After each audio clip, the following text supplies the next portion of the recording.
ചെയ്യാനായിരുന്നു ഈ front area ഉണ്ടല്ലോ ഓൾറെഡി സ്മൂത്തിങ് ചെയ്യുന്ന ഹെയറാണ്. ഫ്രണ്ട് ഏരിയ ഒന്ന് റീബോണ്ട് ചെയ്യണം. ഈ വേഴ്സിൻ ഹെയർ ആയിട്ടുള്ള റീബോണ്ടിങ് അല്ലേ?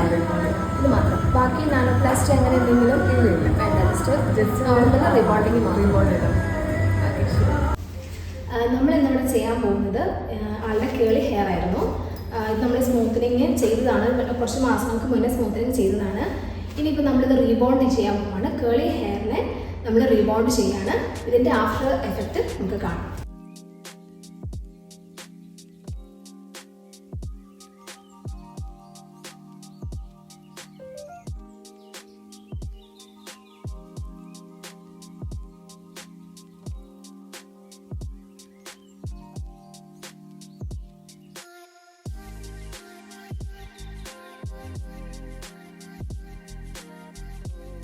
അപ്പം നമ്മുടെ ഫൈനൽ ഇതാണ്. നമ്മൾ റീബോണ്ട് ചെയ്തത്, സ്മൂത്തനിങ് നമ്മൾ റീബോണ്ട് ചെയ്തതിൻ്റെ ഫൈനലാണിത്. നമ്മളിതിൽ ഷൈനിങ് സ്പ്രേയോ അതുപോലെ സിറം ഒന്നും യൂസ് ചെയ്യാതെ ഉള്ള റിസൾട്ടാണിത്.